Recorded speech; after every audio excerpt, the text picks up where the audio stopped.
yerleştirmeye gerektiği bütün olarak konuda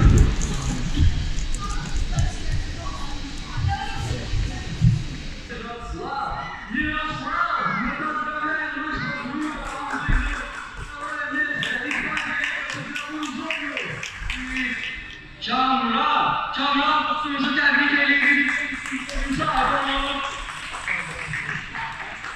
Ve getirip dördüncü elime yerleştirmeye göre bir dönüşü komplekli kim kazandı?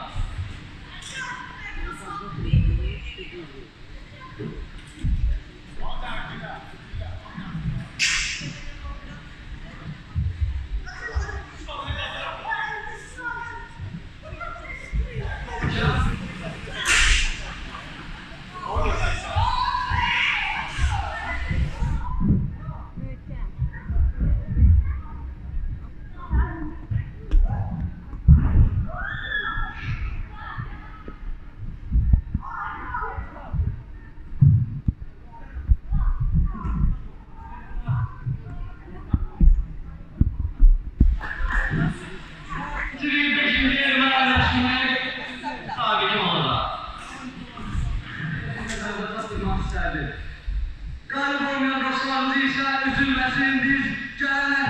Sonu gene de sizinle olacağız ve Skype'in sizleri sevindirmeye devam edecek. Yeniliklerden haberdar olmak ve yeni müsadelelerde iştirak etmek isteğinizde bizim Instagram sayfamızı izlemede kalın. Sağ olun, gelin görüşmelere.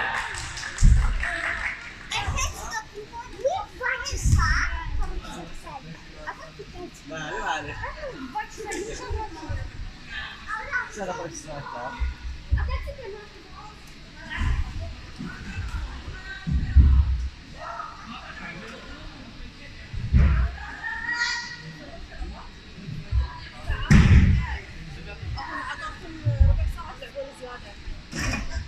دقيقة.